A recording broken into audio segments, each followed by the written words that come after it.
আজকে বানিয়ে নেব পটলের রসা। জিরে, তেজপাতা, টমেটো ফোড়ন দিলাম, একটু নুন দিয়ে দিলাম,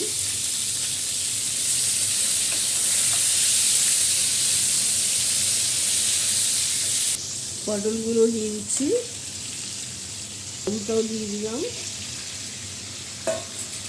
এই হলুদ গুঁড়ো লঙ্কা গুঁড়ো দিয়ে দিলাম,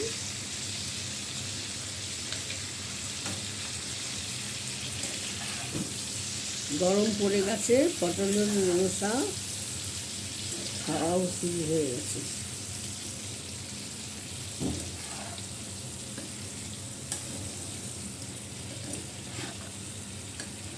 ঘি, গরম মশলা দিয়ে আর পটলের রসা খেতে খুব ভালো। একটু আদা বাটা দিয়ে দিলাম,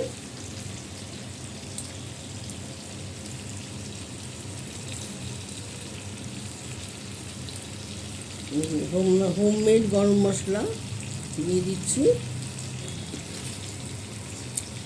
একটু ঘি দিয়ে দিচ্ছি,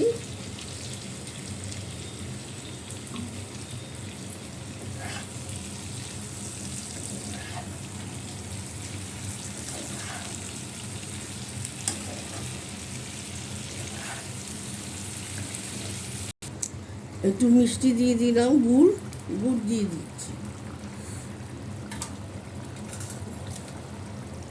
ম্যাগি মশলা দিয়ে দিচ্ছি। খুব ভালো খেতে হবে গন্ধটা। লাইক, শেয়ার, কমেন্ট করে দেবেন বন্ধুরা। আর এইভাবে পটলের তরকারি বানিয়ে নেবেন। এইভাবে পটলের তরকারি সবাই বানাতে পারে। আগেকার দিনে মা মাসিরা কি বানাতে পারে, সবাই পারে। আমি নতুন যারা সংসারে ঢুকছে তাদের জন্য মেনলি বানাচ্ছি।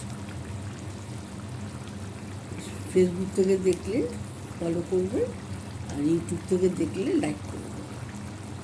আর এইভাবে বানিয়ে খাবেন, ভালো লাগে, সবার ভালো লাগে। নমস্কার বন্ধুরা, আমি ডক্টর